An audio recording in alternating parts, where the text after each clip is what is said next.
Welcome to the pilot episode of the SoulSet Rising podcast that I definitely can say I have dragged my feet on doing and surrendered to this excellent man right here who has worn me down. And I would say that over the years, we've done a fair amount of that to each other.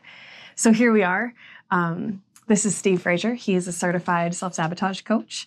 I am Alex Hardinger. I am the owner of Symmetry Natural Health and SoulSet Rising, which is an online mindset community for women around personal growth and self-sabotage and emotions.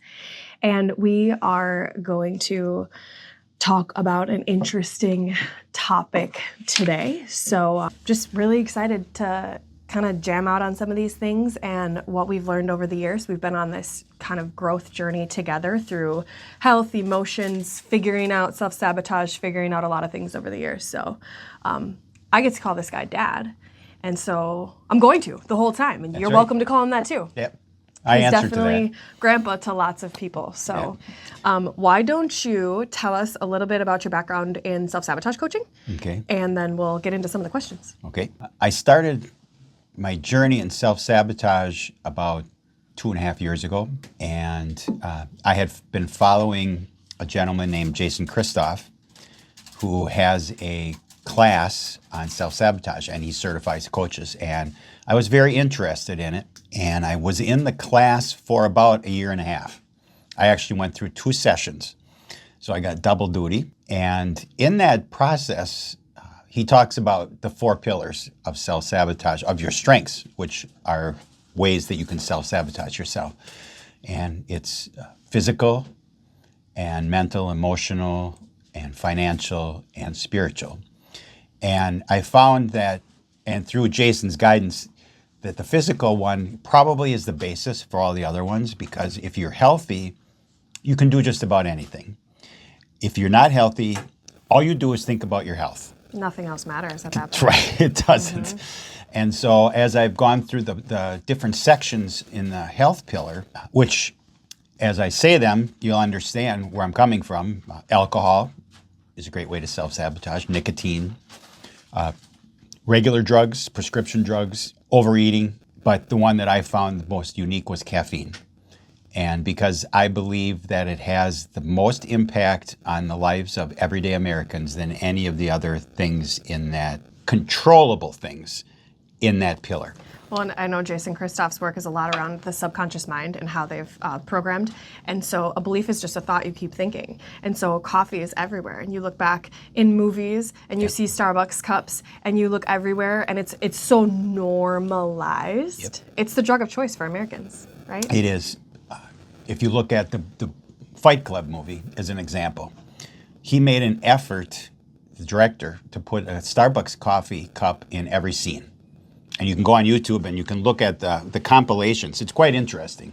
But there's, just in my own personal experience, and I don't watch a lot of TV anymore, but NCIS is an example with Gibbs. If you know Gibbs, he's been around for 20 years. Coffee, lives on coffee, always has coffee. And that's the norm.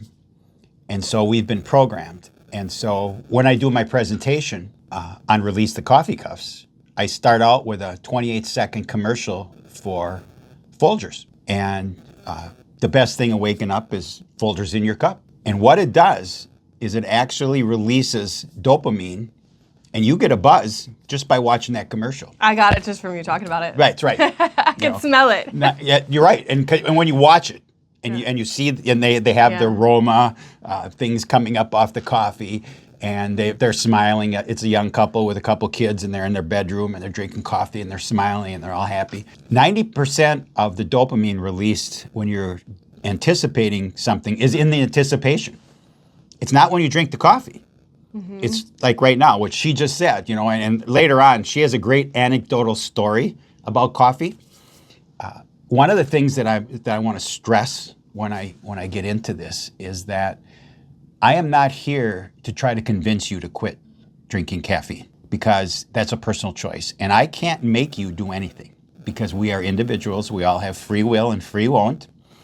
And what I've chosen to have my role is educational, kind of talk to you about what's going on when you drink coffee.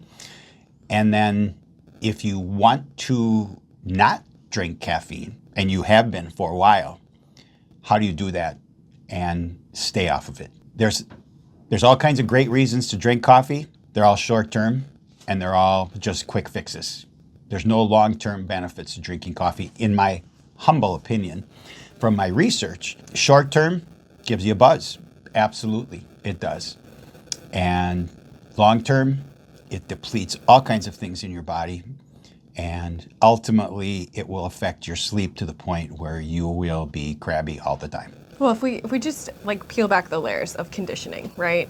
I mean, as human beings, what does our logic and intuition tell us? It tells us like we need food for fuel, we need to have some water to keep going because we have water. So our body can make water, right? But caffeine or coffee is made with water, but it still dehydrates our body. So it is upsetting balances, but we like the dopamine hits, we like to drink something other than water in a day. We have seen coffee be romanticized, and it's really no different than pharmaceutical companies who say, this is the list of side effects. Well, it's showing you this glorious thing that because this thing might cure that. I mean, really, it's no different than the Folgers commercials of saying, here you go, here's the drug that's widely accepted. And, kind of like alcohol is the only, especially in Wisconsin, like our culture is like, you have to explain why you don't drink if you don't drink, instead of explaining why you do use that as a drug. And again, it's not from a place of judgment. I think our people are people who are curious. And if you have an awareness of something, you can make better decisions. And so if you have an awareness over something, because like I drink caffeine, I consume caffeine. I was off of it for 3 years. I went back on it. I've been back on it for 2.5 years. Ebbs and flows, seasons of life. But I'm very aware of my decisions, and I know kind of where I'm at in a day on things, and I try not to push past the line I've drawn for myself. But most people don't even realize that we're drawing our own lines, right? Like the lines have been drawn for us. And I think that's what you're trying to explain to everybody. Right? You know, the half-life of a cup of coffee is 3 to 5 hours. So if you drink a cup of coffee past noon or 1 o'clock, and I'm just not just coffee, caffeinated soda, energy drinks, anything with caffeine in it, when you're going to go to bed at night, your adenosine receptors are closed. And don't want to put you into that parasympathetic state where you can rest and unwind. And we need that. We need to be able to go into that parasympathetic mode because that's where our body recovers and heals and turns over new cells, and you go into that subconscious state. And if you're not all the way down, you're literally affecting the next day. And a lot of anecdotal stuff. You know, I'm not going to talk about it a lot. I watched a video a couple weeks ago from a major influencer, social media influencer, 800,000 followers on YouTube, and he quit caffeine, and 30 days later he then said he had the best night of sleep that he's had probably in 5 to 10 years and years. And what happens when you sleep? I mean, she's the expert kind of here. Okay, what happens when you sleep? Yeah, your body completely is able to shut down and restore itself. Right. And it heals and recovers. And if you don't get into that good sleep, whatever you want to call it, you don't recover. And it's a cycle, it's a vicious cycle. So then when you wake up in the morning, what do you do? Drink coffee. That's right. Yeah. Good answer. Because that's the only way to start. Now, here's the way to look at this. First thing you do if you get up and you drink a cup of coffee in the morning, you have, first of all, upset the rhythm of your adrenal glands with cortisol. Cortisol is something that you naturally produce in the morning to get you going. It gives you juice. It's a natural energizer, right? So when you drink coffee, first thing in the morning, you bump that up, you double it, you triple it, whatever. Okay, so you produce all this cortisol, and then what happens when you run out? You crash. And you know, I talked about this anecdotal story, and I'm going to fast forward to that right now because Alex told me this story last week, because when we were talking about doing this, you know, she smiled. She said, well, I drink caffeine. I said, that's okay. Yeah, absolutely. But do you remember the story? Oh, yeah. So please share this because this is quite interesting. Also, I think you should never shy away from sharing anecdotal stories because, you know, when I was learning science as a kid, it was fiat, and 1/5, 20% of science is literally observation, which you do not need to be a scientist to do. You just observe, and stories are the best way to talk to people because this is a different experience, and people really do metabolize caffeine differently. Absolutely. And so for some people, this is a bigger deal than others. So I like to. I was gonna save some of my caffeine for later in the day because I wanted that hit a little later. Pause. She is now negotiating with her drug of choice.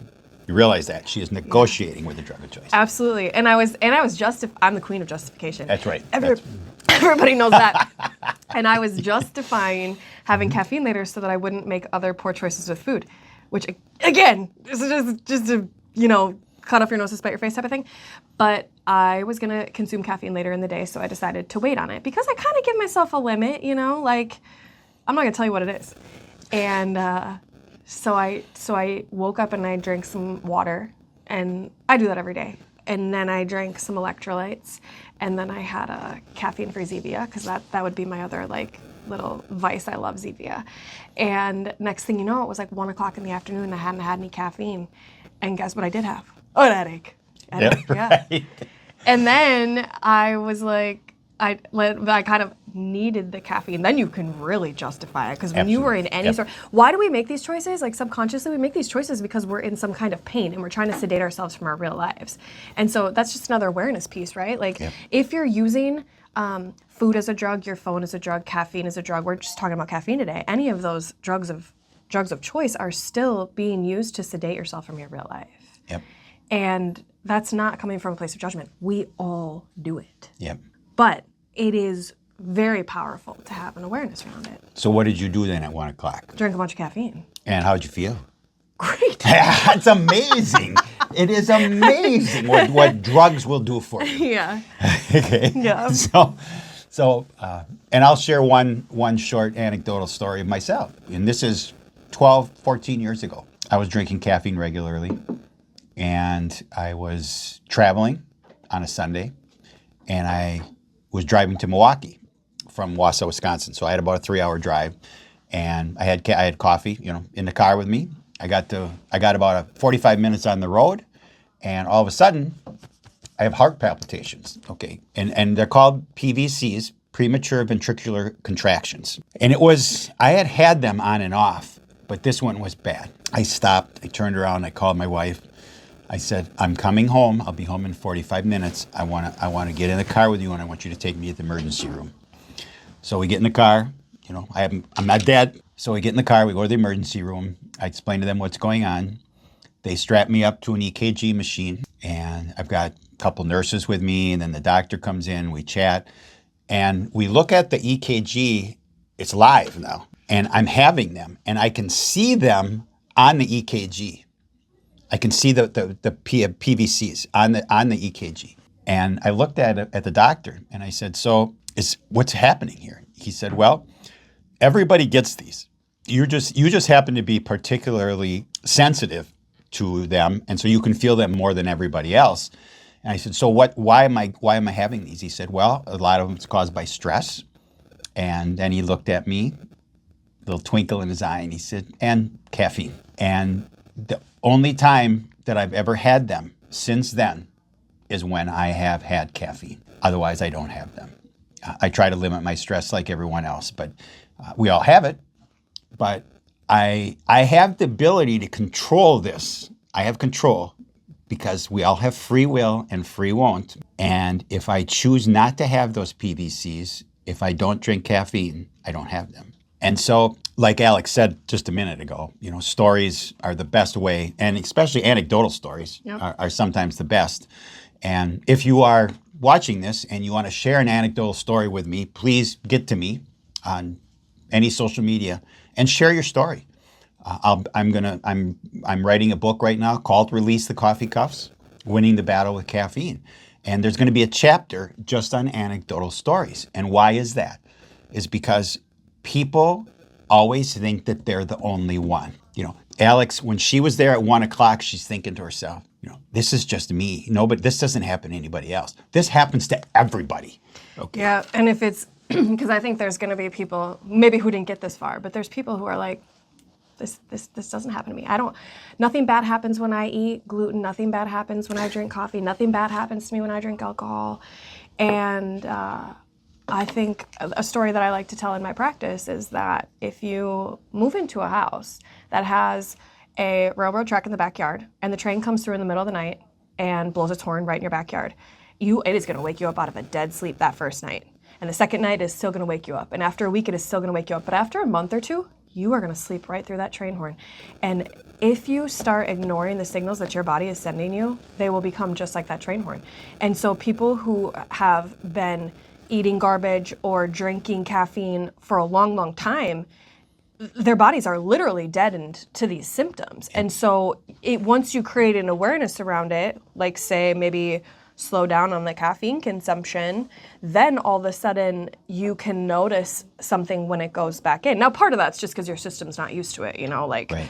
It's not always necessarily a good or bad thing, but it's interesting, right? Yes. Yep.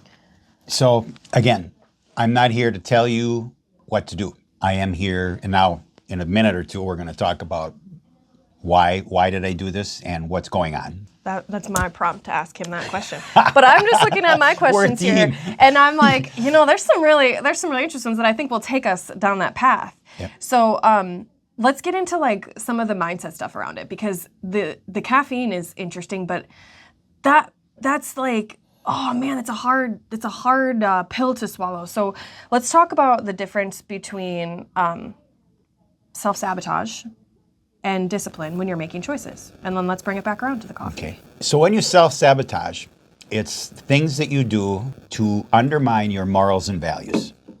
Okay, so if you have a value of being healthy, what do you have in your tool shed, your self-sabotage tool shed to undermine that? Okay, could be you go out and get hammered. You go out and have a dozen beers, a couple shots. Ruin your whole weekend about it. Throw in a couple Jaeger bombs to boot, because that will really get you going. Uppers, downers. downers. Yeah, all at the same time, right? Mm-hmm. Okay, now you know that this is bad for you, but you do it anyway. Because one, you're doing it with your partner or your friends or your family, and it's socially acceptable. So as we talk about the self-sabotage aspect, we all do this. So there's no free pass for anyone. Everybody self-sabotages. What discipline is, and discipline is a virtue. I consider it a virtue. Yeah. Do you have the discipline to listen to someone like me or Alex and talk about what is this really doing to me and why should I stop? And so first thing about self-sabotage, you have to recognize it, right? 95 to 98% of everything we do every day is controlled by our subconscious mind. Yeah, by the time we're 35, it's like really, it's so hard to change your mind. It's hard to change your habits. Your subconscious is like so implanted by then. And so what you do is if you've watched your parents as you grew up, the first thing they did was have a cup of coffee. Your subconscious has now been programmed that is what you should do. And can you just explain a little bit about why your subconscious, which we think of as this thing that should serve us, why is it making us do shitty things? Because it's you're being part of the herd. You're doing what is socially acceptable. Because it's safer to be in the herd. It is absolutely safer. It is, because if you're out on your own, you might get eaten by a bear. That's right. But if you are loved and accepted by the herd, someone will protect you. Yep. That's what our subconscious brain says. It's just trying to keep us like, well, it's really dangerous out there. We better not change. So known misery is safer to the subconscious than a choice in the right direction because it's unknown. That might cause some pain because when you make change, it's painful. Yeah. We talk about, there's a book called Who Moved My Cheese? It's about change. And it's about two mice and two little men, right? 45-minute read.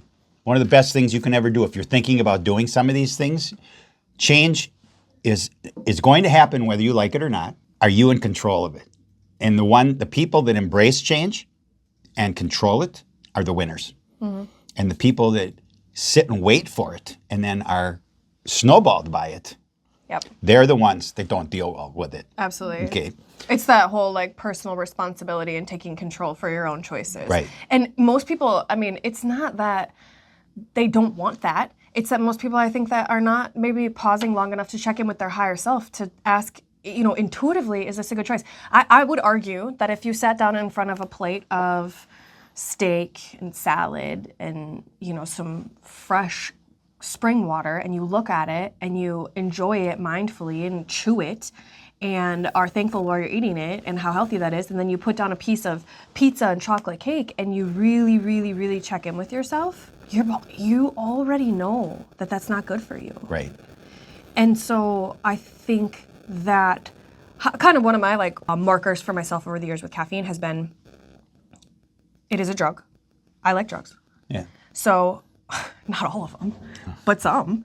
And so I check in with myself and I'd say, okay, am I doing this because I enjoy it and it's adding value to my life, or am I addicted to it? And anytime I'm addicted to something, that is a signal to me, if I have resistance to quitting it, that's exactly what I need to do. Yep. I've done it with social media. I've done it with caffeine. I quit alcohol, and I mean, I still say that I drink 2 to 3 drinks a year, but I couldn't tell you the last time I had one. Right. Smoking, and it's hard, right? Smoking's a great example because you can decide and you can look at it and say, I intuitively know this is bad for me. It's still really hard to quit. Mm-hmm. But I think this loving, wise adult inside of us, to me, my inner child who wanted control wanted to smoke cigarettes because I could. And then when I grew up, this is my personal experience, when I grew up and was an adult, adults don't do that. Right. Because they have to take care of themselves so they can then provide and serve others and set examples. Yep. And so we think caffeine is not maybe as extreme as those things, but if you're addicted to it, just like anything else, that's a problem. Right. What are we facing when we talk about caffeine? Well, it's $1 trillion a year business. That's $1 trillion. It's not $1 billion, not $100 billion, not 200 billion. That's a lot of zeros. That's a lot of zeros. You know, we could line them up across here. So what are we up against? We're up against all these people that are making all this money and they like it. Do you realize that they add caffeine to soda so you become addicted? There's no health benefit to caffeine. Now, there's some benefits there are some benefits. There's some therapeutic benefits to caffeine, just like nicotine. Yes. That's another podcast episode. Yes, right. Mm-hmm. So what we're looking at is we're looking at that programming, okay? If you look at every commercial, and it's ironic that many of you have no idea that you're drinking caffeine in some of the things you're doing, okay? There's caffeine in, obviously, coffee, tea, you have soda. Even a lot of the seltzers now. Yep. My kids come home with it. I mean, they have caffeine water. Okay. Yeah. But then you have chocolate and you have your meds. Okay. If you take an Excedrin, if you take 2 or 3 Excedrin, you have two or three cups of coffee in those 3, and that's over the counter. There's a lot of prescription meds that have caffeine in them as well, and so you don't know where it all is. But if you stop, you'll know that you were taking it. Yeah.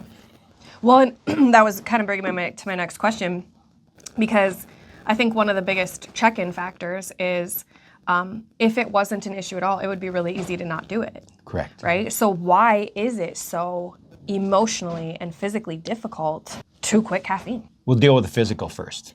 Okay. This is decaf, by the way. Okay. He doesn't judge, but, clarifying.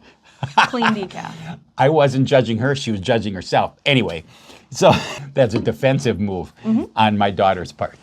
So if you look at the physical aspect, when you drink caffeine, it definitely gives you a rush, okay, a buzz, whatever you want to call it. And why is that? It's because it goes in and it shuts down, first of all, it shuts down the adenosine receptors in your brain.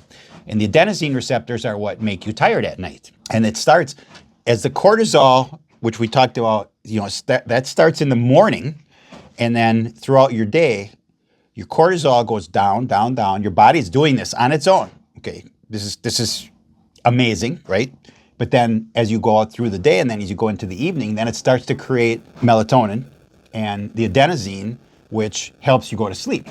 And that's the natural circadian rhythm of your body. So as you become addicted, as you drink more and more caffeine, your body blocks the adenosine receptors, and so you don't get tired. And actually, if you become really heavily addicted to caffeine, your brain actually creates more adenosine receptors. And you're not getting the buzz, so you drink more now. And so you got to drink more, and then you got to drink a little more, and then you start drinking. At 3 o'clock in the afternoon, you're done. You're down. Can't function. I need a cup of coffee to Right, get me and through. mentally we think we can handle these things, but physiologically there's a lot going on with your adrenal glands and your nervous system behind the scenes here. Right. So when you quit caffeine, there's two options. You can go cold turkey and you can go slow. And I encourage you to go slow. I've done cold turkey several times, as well as Alex has. I called her up one time about 24 hours after I had quit, and I said, I need something. She said, well, the only thing that I can help you out with probably is water and some ibuprofen. Okay. I have 400 supplements here. Yeah. And the supplements aren't going to do it. So what is the biggest answer? What's the biggest relief? Caffeine? No. Because what happens when you stop, if that morning you don't have caffeine, by 1 o'clock, maybe even earlier than that, because you realize overnight your body as the half-life's gone down, then what happens is that when the adenosine receptors open up, because they're not being blocked anymore, you have a major blood flow to your brain. And guess what? You get a massive migraine. And the more addicted you have been, or the more consumption you have, the larger the headache. And that can last anywhere from 12 to 48 to 72 hours, and in some cases, longer.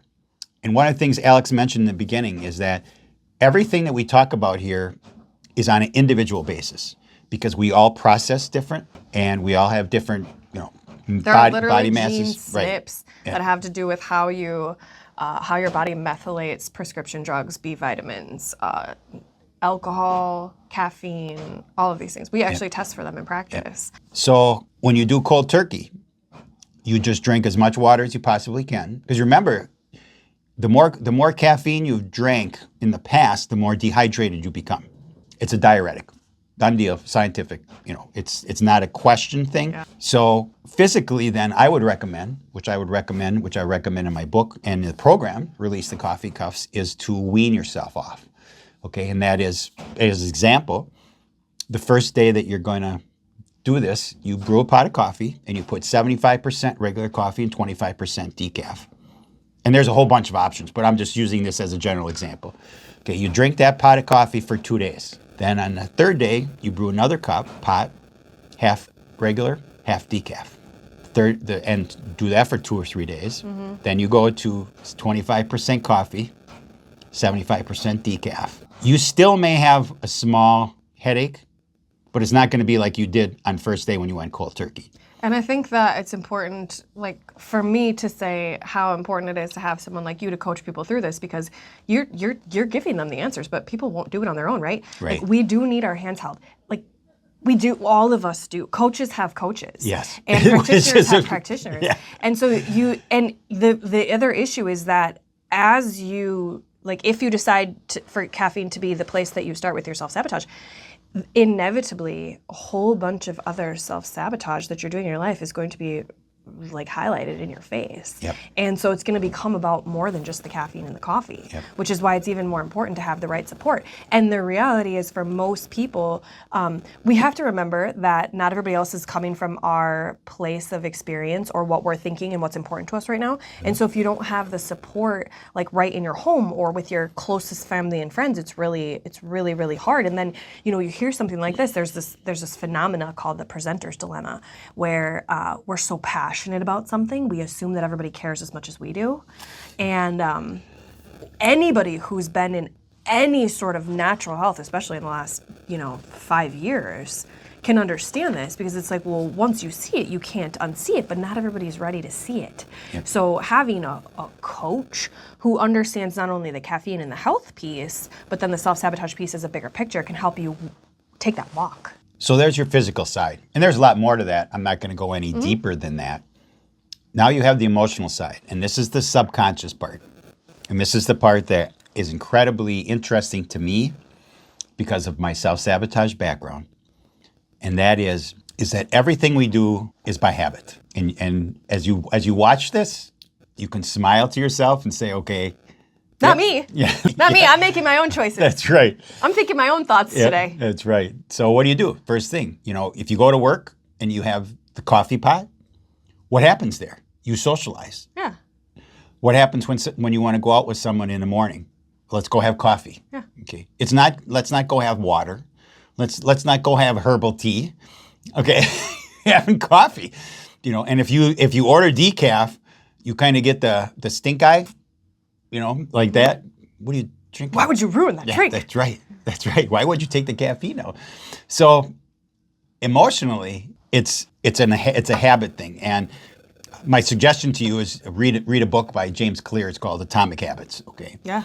And Great book. and 1% what it does is it helps you to reprogram your subconscious. He talks about that briefly, but that's what it is. He literally could have named that how to reprogram your subconscious mind, because it's all habits. Yeah. So as an example, when I get up in the morning, the first thing I do, and I've done this for probably 8 years, is I have a 24-ounce bottle of water, which I put apple cider vinegar and Mineral, which is a detox for humic and fulvic acid, and lemon juice. And sometimes I throw a little aloe in there.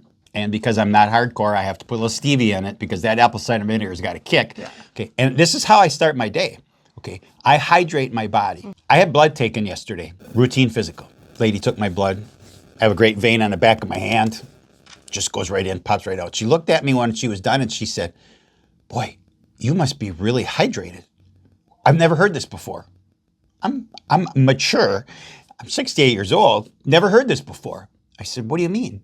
She said, when I put that needle in you, the blood just started coming out. I filled that tube up so fast. I haven't filled that tube up like that in a year or two, that fast. Because I drank that on the way there. I drank that water and I was hydrated." And she said, if I try to take blood out of people that are dehydrated, I can hit a good vein, and sometimes it can take minutes to get a tube.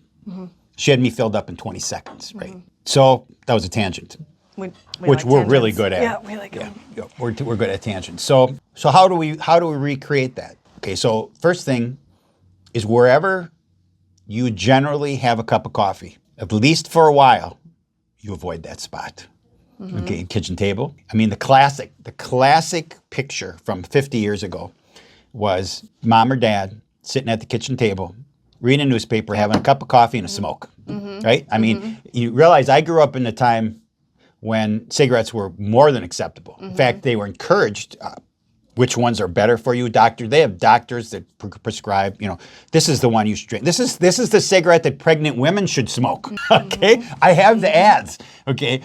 It's something that we're programmed, right? Again, so what do we do in our program? We teach you how to avoid that. We have a number of 7 to 10 different types of journals that you use regularly, and some of you may use them for the rest of your life. Because I quit smoking 39 years ago. When I see somebody with a cigarette, I want to take a drag. Me too. And it's been 10 years for me. And it's never going to go away. When somebody blows smoke kind of in my face, I don't look at them with disgust. I say, in here, I say, "Thank you." That was great. That was outstanding. Love that smell. Right. So there's these all these cues that were being pushed to that. So every day you have to say to yourself, this is the new habit that I'm going to create. Now, there's all kinds of different time frames that people say, how do you recreate yourself? Some people say you got to do something 7 times. Another person says you got to do something 21 times. We offer hypnotherapy that you do every night, at least for the first 30 days. You do it before you go to bed. Because what you got to remember is that the subconscious is always recording everything, which is why even if the coffee cup isn't the main thing that's, the main character, it doesn't matter. Right. It's there. Yep. And our subconscious is recording these things and it's running the show. And most people don't realize that, a belief is just a thought you keep thinking. I'll keep saying that because if somebody tells you something enough times, it does not matter if it's true or not. It becomes a belief. Yep. And we are being completely programmed by not only just like mainstream media, but now social media. And so your algorithm is designed to keep you in the app. And so it's going to show you what will keep you in the app, not what is going to make you a better person. Right. And so when we realize that we're comparing ourselves to people who might have a vice that you have and you're now going to use that, and I'm the queen of this, use that vice to justify 6 other bad decisions. Yep. And so I like to use this idea that if we lived kind of in the wild, I think of like the wild now to me is like airports and cities. Like that's absolutely wild. Got to be able to survive in there. But in general, like if we just went back to like nature and our core essence of like what God put on this earth for us to thrive in these situations and communities and Dunbar's number, which is another topic. But let's say we just live somewhere and we don't have social media or mainstream media. Let's just say we don't have it. And our families are kind of like multi-generational. Maybe we either live with you or next to you. We have friends down the road. We have our sisters and our, we're helping with our nieces and nephews and we have all these things. If that was your life, what would you do? Because some people are like, well, I can't do this, I can't do this. And it's like, well, what if you had to? I mean, we're just really dang comfy. So like you talk about atomic habits, I like the book Comfort Crisis as well, because once you create a creature comfort, you ain't going back. I mean, It's like my heated steering wheel. I mean, like I can joke that my electric, it's not electric, but like electronic super smart car is like drives me crazy, but I can't go back because I got a heated steering wheel and heads up display. And I got a heated garage now, like I'm not moving. Yep. So we have these comforts that we add on and then it's like, well, I can't do that. And it's like, well, what if you had to? So when we're in the wild and it's like, first of all, for most of us, where are you getting these coffee beans? I mean, people come to me, they're like, I drink coconut water to be hydrated. I'm like, where'd you get the coconuts? Yeah. I mean, a lot of this, it just wouldn't have happened even 100 years ago. We didn't have the capacity to be able to travel over the world or have such instant access to things that aren't in our environment. Mm-hmm. And so we're so far removed from that, but the conditioning is so strong of like, but it's here for you now and it's convenient and like, here you go, live your best life here. Life is short, here we go. Like, I mean, you can look at it both ways and say, well, what do you want to accomplish and who do you want to be? And do we need to treat our bodies with more respect than that? And what does that look like for the individual, right? Yep. I've heard you talk about energy sovereignty. Will you explain what that means and how it's different from simply having energy? Sure. We've been given the ability to create our own energy. And that's when you get up in the morning, best thing to do is go and look at the sun or stand in the sun if you can. If you have a window that faces the east, you just let it shine on your face. Okay, do a little breathing work, a little breath work. Maybe you do a couple stretches. If you can take a short 5-minute walk, especially outside if you can, if the weather's appropriate. I would say grounding with your shoes off would be the best, but that's beside the point. So you have now set up your body for a great day, especially if you've had lemon water or something like that where you're hydrating yourself. Be careful what you drink. Okay, make sure your water's clean. If you can get it out of a well or spring water, that's the best because there's no additives, and then you have that. But so that's your natural energy. And the more you work at it and the more exercises you do to build that up, your cells, which you're not aware of, but your cells are going to just be fabulous. Okay, they're going to love you because they're hydrated, they're active, and there's no drug, no artificial stimulant, right? So when you look at having energy and using a drug like caffeine, it's artificial. And the effects are real. And I will never tell you that there's not a time. I mean, I rarely drink caffeine. My biggest time is when I drive long distance because I don't want to fall asleep, okay? And it works for you because you don't overdo it on a regular basis. Right. So, so we drive to Florida a couple times a year. So I drive sometimes 10 to 12 hours in a day, and I get tired, okay? So that first night when I drive and we stop in a hotel, I sometimes will lay there for 2 to 4 hours before I'll go to sleep. And I realize I'm tired. Mm-hmm. Doesn't matter because my body, because it's been controlled by an outside substance, says you're not tired, even though I am tired. So as example of energy, creating your own energy would be something that Alex does and many, many people. They do pre-workout drinks. And, I don't know if you caught that. And I'm not picking on you. No, I know. Okay. But here's a thought. Now, I walk in the morning and I don't go to the gym. I never have. And I may or may not ever will. But the question is this. Ask yourself. You're taking a stimulant so that you can have better PRs. Yeah. Or QRs. Okay. Dad just learned what a PR was about a month ago. It was great. Great conversation. Right. So personal record, okay, just so we got that down, okay, because we all want to lift more, or we want to have You want to more. enhance your performance. Yeah, correct. But it's not real. No, it's gym culture. And so, and you, what is the hardest thing for every one of us is humility. Yeah. And to sit in that gym and say, I don't need that to do a new PR. I'm going to do this on my own. 1 in 100, 1 in 200, maybe don't do it, right? I mean, is that your experience? Is everybody taking a pre-workout kind of thing? There's clusters, I would say. So if you hang out with 4 people who do it, you're going to do it. Right.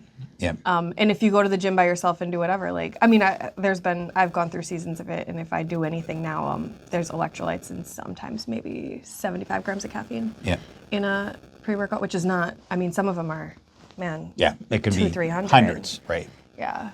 So you have to think about this, because this is artificial energy. And you've got a great workout. And now realize it's a diuretic, and you're taking it before you're going to sweat. And if you don't replace that with good energy, okay, electrolytes, salt, minerals, you're depleted the rest of the day. You have an artificial high for a while. There's no doubt. And it's a dandy probably. And a good pump. Yeah, right. So, that would be gym talk.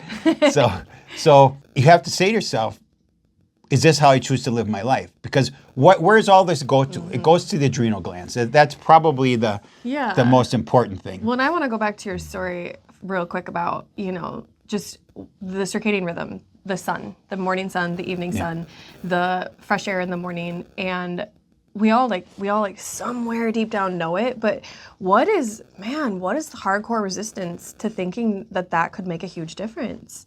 Because you just think, well, it can't make enough of a difference to get me to change my routines because I have to get kits ready and I have to do all these things and I don't have time to take 5 minutes to myself, or I want to see what's up on my phone because I'm addicted to that connection too. I'm checking my phone before I even get my coffee, right? And so if there's a resistance to something to that, like, I just think we got to lean into that a little bit. Right. Because it's so easy to skip over that story and be like, I don't need that. Sun shines, I'm out there at some point, whatever, but it really, it makes a huge difference to our bodies. Our bodies weren't made to be like this. We're supposed to be about 80% human beings and only about 20% human doings. And we're running around like human doings all the time. All the time. And you think of like when you strip some things back, I mean, some of the happiest times I've had in my life was when I had nothing. Like I moved to Hawaii and none of my stuff caught up to me. I didn't even have a car. I had a bike. I only could get enough groceries what fit in my backpack. I had a gecko living in my kitchen sink and it was okay because I didn't have any dishes. And I mean, I was so at peace and I was working on myself and I was like, man, I crave that. And so, but it's like you tell a story about how you could wake up in the morning and give yourself energy. And it's like, well, but it's not quick enough and it's not fast enough and it's not everything. That's literally the same thing as being like, oh, well, I need the drug over the supplement. It's like, I mean, I think that comparing like caffeine in that instance to the thing that's just like, man, if you're dependent on this thing and you're not believing in the natural, like where are your belief systems at? And like, do we need to check in with ourselves on this? Here's a good example of creating a habit in the morning. I have found that I'm very productive in the morning. So I set my alarm clock for 6:10 and my clock is 7 minutes fast. So it's actually about 6 o'clock because that's what time I want to get up. And when I do that, when I set my alarm clock, and I did a little experiment. So I've been doing this for 2 weeks. The alarm has never woke me up. I have woken up anywhere between 6:01 and 6:09. This morning, I woke up at 6:09. My arm was asleep. I had to get over there quick so it wouldn't wake Brenda up, and I turned it off. But you realize that my circadian rhythm is good because my body is waking up on its own. It's healthy. And my cortisol is kicking in because I've now subconsciously programmed myself to know what time I should get up. If I don't set that alarm, there's days when I could conceivably sleep until 6:45 or 7 o'clock. And so I've reset. Now, if you're on caffeine, if you're drinking any kind of caffeine regularly, your alarm clock is probably going to wake you up because you're exhausted. Let's face it, And then you blame it on other things. Yeah, right. We're blaming it on schedules and work and life and everything, and not maybe we can handle some of those things a little bit better than we think we can. Because I go back to the anecdotal story of the influencer, and the fact is that how he did after he quit caffeine, and he slept the best nights of his life. And what does that do then? It sets you up for a great day. It really does. So if there's one major benefit to all of this, it's your sleep. Yeah. Okay. Now there's all kinds of other things. Okay. Yeah. But because your sleep is the natural healer. Yeah. So I mean, even if someone, because I definitely think that sleep is also a bio-individual experience. And so, I think women do need more sleep than men just from the hormone production standpoint. But it's still a different situation for everybody. And so even if whether you're sleeping 6 hours or 9 hours, if that sleep is more restorative because you don't have caffeine, you're going to be a better person. Yep. Yeah. So and I go through, in summer, I naturally need less sleep. But I'm paying attention. I'm pretty in tune. Even though I do have been consuming caffeine, like I'm still in tune in enough ways to know that in summer, it's really easy for me to get up at 5 o'clock in summer. Yep. Not so easy in December, and that's okay. Honor that too. Sleep a little bit more in the winter. Yep. But yeah, you got to figure out, if you don't have those awarenesses, what are some of the things that are blocking you? I mean, a huge one is caffeine. Yes. Yep. Yeah. Let's see. Gosh, these questions are so good too. We're going to skip down to the bottom. Yeah. Because this is just interesting, and people know, like, I get my entrepreneurial spirit from you and lifelong entrepreneurs, you and Brenda, and stepping into that role myself. So over the past 40 years of running businesses, how did caffeine culture show up in that journey? And how do you look at it and coach people differently now? And honoring that we've done everything both ways, Yes. right? Like we didn't used to live natural until we kind of had Mac, and then Brenda had her story. Like we've lived it both ways. Like we were both talking about quitting smoking. We've both had periods where we drank more. We've both had periods where we ate bad. We've both had periods where we watched the news. Yeah. And now we don't do those things, but it's we can recognize it, I think, a little better because we lived it that way. Right. So yeah, just share a little bit about that. So beginning part of my journey was in the restaurant business. And I saw such abuse of bodily abuse by my employees in the restaurant business. Okay. Probably the majority of them smoked. And, the funniest thing of that whole experience, 25 to 30 years of doing this, was people would look at me and they would say, employees would look at me and say, I'm going to try to quit smoking. And I would look at them, I said, don't bother. And they'd look at me like, what are you talking about? Well, you either quit smoking or you don't quit smoking. If you try to quit smoking, you're going to fail. Because trying to do something, it's intentional. The mindset girl will tell you this all day. If you don't have the intention to quit, you're not going to quit. So trying, because in your mind, you're setting yourself up for failure absolutely, too, which is because really you're sad. trying to quit, but you're not going to quit. Because trying it defeats that purpose. And I wonder if it's still like that. I mean, when I worked in restaurants too, like you only got a break if you smoked. It was a smoke break. Right. If you didn't smoke, you didn't get a break. No, right. Literally. So what I found in that is that they abused caffeine, or tobacco in particular, but caffeine as well. Okay, and even at that time, and that was 10 or 15 years ago, energy drinks were already here. And how many people walked into their shift with a can of Red Bull or Monster in their hand, right? Because they needed to get through their shift. And then during their shift, they're drinking iced tea or coffee or soda. Coca-Cola, whatever the case may be, because they needed to get through. Now realize if they're working 4 to 10 shift and they're drinking caffeine till 10 o'clock, at some point they're going to go to sleep. So don't misunderstand me. Right. But their sleep is never going to be good. And even that, you're literally out of balance with your circadian rhythm just working that shift, which is not that people can control it. I mean, we've had a lot of people over the years, like shift work, police officers, where like they have to work second, third shift, but you have to then honor the fact that you are in conflict with your own circadian rhythm. So instead of making the issue worse, you got to try to compensate to make it better. Yep, right.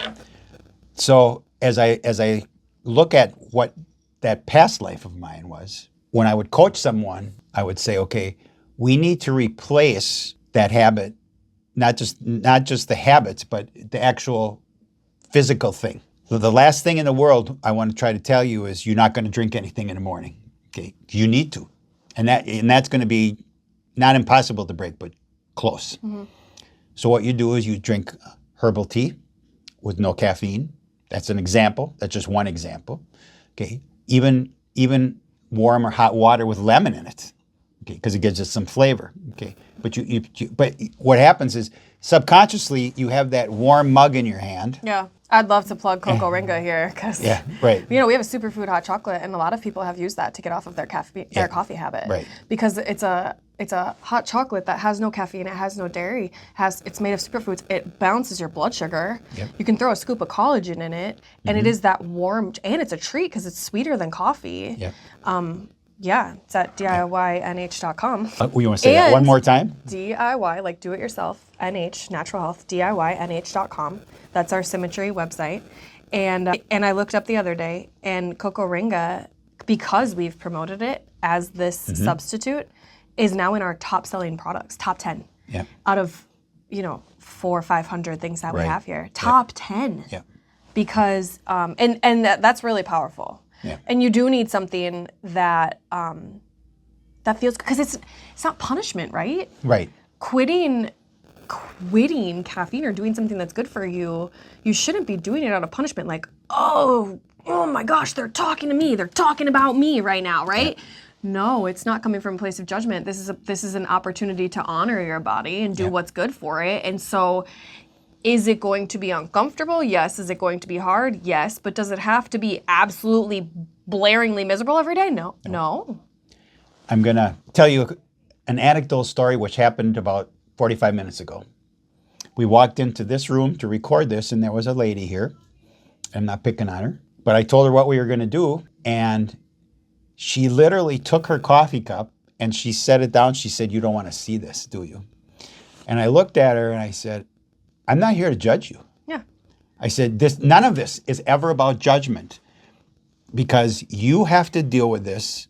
It's a personal thing. If you're ready for it. Yep. Right? If you're ready. It's just like the food conversation. Right. Yep. So when we talk about this, from today till the day I stop doing this, which is going to be many, many years from now, I'm not judging you, because you're human. You have a self-sabotage tool shed, which you're going to go to once in a while. And so how do we deal with this? So we're going to wrap this up with this. What do we do? What do we work with you for? And why would you use Release the Coffee Cups program? Because we will help you reprogram your subconscious. Because that's all it is. Once you accomplish this, you will go farther and farther away from falling off the wagon, as a term in... It's also about more than caffeine. Yeah, right, yeah. Yeah. So, there's a reason why AA is there, and people go to meetings for years and possibly you don't for graduate. life. You don't graduate, right? I don't know. I don't right. know, honestly. Neither do I. Yeah. But I know people that have been in it for years. Yeah. Because without it, they can't do it. They go back. They fall off the wagon. So what we provide is in the beginning, obviously we have an 8-week course, and there's a reason for that. Is that generally speaking, 60 days, if you quit caffeine relatively early in the program, within 60 days, many of your hormones are going to be balanced. Mm-hmm. Okay, maybe not 100%, especially for women, because this has more impact on women, and obviously each individual woman is different. To take it a step farther. Mm-hmm. But what we do is we set you up for success. You also have the ability to check in later on if you choose in the program. But so what happens is that at the end of those 60 days, okay, the physical thing ended in 5 to 10 days, or 12 days maybe, you're off physically. But those habits you created over your lifetime, they're not going away in 10 days or 20 days. And sometimes they take more than 30 days, more than 60 days. Mm-hmm. So we give you the tools that, one of the questions that she could ask me right now is, what do you say to somebody that is has quit caffeine, let's say for 45 days, and they say, what should I do because I really need a cup of coffee today? Well, the first thing you do is you ask yourself why. You go back into your notes, and in one of the journals we have, is why did I have that? Why did I have coffee at this time? Okay. Because realize a lot of it's timing. It's with breakfast, it's with break, it's with lunch, it's with an afternoon Because crash. you're just trying to get yourself through the day. Correct. So you say to yourself, why do I want coffee right now for this reason? You go back and you look at your journals, okay? And then you say to yourself, okay, here's my list of things that I do, because you've created this. This is a personal list of how I quit. And what do I do when I have this urge? Because one of the things, the first thing to do, and if you're just thinking about quitting, the best advice I can give you is to do a 3-day caffeine journal. And this is between you and yourself. Okay. One of my favorite self-sabotage images is a lady looking in the mirror. Because this is about you versus you. Mm-hmm. This is no one else. This isn't me. This isn't Alex. It's about you. So it's like when you go to the doctor and you don't tell them everything. How can they help you? Okay. So when you do this caffeine journal, what you do is you actually don't cheat. Because you're only cheating yourself. You know in here you're cheating. So when you have that cup of coffee and you figure out, a normal cup is 75 milligrams, maybe 100 milligrams. And if you find yourself, I think there's a check-in process there. If you're ashamed to write it down, let's check in with that, because the worst thing you can put in your mouth is guilt and shame, even worse than caffeine or junk food. The worst thing you can eat or drink is guilt and shame. So let's just strip that right back and say there is zero judgment. I mean, we've said that multiple times, but there needs to be zero judgment from yourself to yourself. Yeah, right. So everyone starts where they stand. So do that 3-day journal. There's these recommendations, and I use air quotes here because each person's different, right? Just like Alex mentioned before, and particularly women have more of an effect. Caffeine has more of an effect on women than men because of the hormonal issues. There's just more hormones involved with the women with the caffeine and the adrenals. So if you drink 200 milligrams of caffeine a day, you're borderline, I'll take that back. You're addicted if you're doing it every day. Okay, you're addicted. Because if you stop, you're going to get the headaches. They actually say that 400 milligrams is okay. Well, you're buzzed half the day then, and you're not sleeping at night. So you just want to be aware of that. Mm-hmm. So it is important to know so take a look and say, and so you got to figure out what's your normal cup of coffee. And what's ironic is that, a cup of coffee used to be 6 ounces. Then it went to 8 ounces. Then it went to 16 ounces. You can buy a big one at Starbucks for probably 20 ounces. Okay, that 20-ounce cup of coffee at Starbucks could possibly have 200 to 300 milligrams of coffee in it. They do have shockingly high amounts of caffeine. So what happens is that your 6-ounce cup and your 12-ounce cup, when you say I have a cup of coffee, how much is in there? So you got to figure that out. And if you go to Starbucks, it's all listed. They have it all, right? Yep. And so journal it. And then say to yourself, is this what's right for me? Mm-hmm. Yeah. And then I think just as with anything with self-sabotage or life, there's the all or nothing approach, which maybe I attract all or nothing people because I am all or nothing person. Yeah. So retraining myself to look at the scale of good, better, best has been really powerful. And good, better, best is like just these standards for yourself. And so all or nothing says, well, I have to be the best all the time, otherwise it's not even worth trying. Yeah. But there are good options, there are better options, and there are best options. And if you go on the internet, everybody also believes that there's only one option, and it's always the best, and it's always what they think. Right. And there is a spectrum here for everybody all the time. And there is tolerance, although you gotta draw your own lines in the sand. But we're just encouraging people to realize probably time to draw some lines. Yep. If we want to really embrace our own vitality and wellness and honor our health journey. Yeah. So this isn't going to be the last podcast we do on this because we've hit about that much of what we want to talk about. 4 questions out of a dozen. But so I'm gonna wrap up my part and then Alex can wrap up her part because we're at an hour now, and if you stayed with me, congratulations. So. You can come to dinner on Tuesday. That's right. Just kidding, because that's mine. What would I tell you? Why am I here? One, I'm here not to judge you.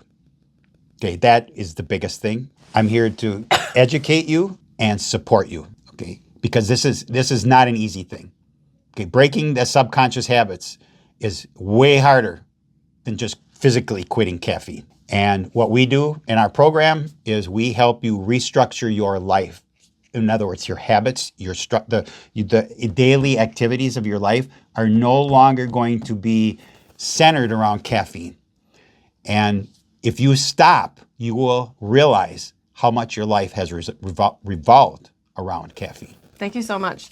Thanks for this. Thanks for the nudge to do the podcasting. Yep. Because this is fun and this is a way for people to get to know us too. Yep. Our journey into natural health and everything has been, we don't tote it. We go all the way in. But we also have a lot of fun. Yep. And we've created a lot of things in our lives that are the healthier version, some that are perfect, some that are just a step on the way. And we're at peace with all of that and we like it. And we feel good about the choices that we're making because we understand them. Mm-hmm. And so I think that's the biggest thing that we want for people is to never say, oh man, I wish I wasn't doing that to myself.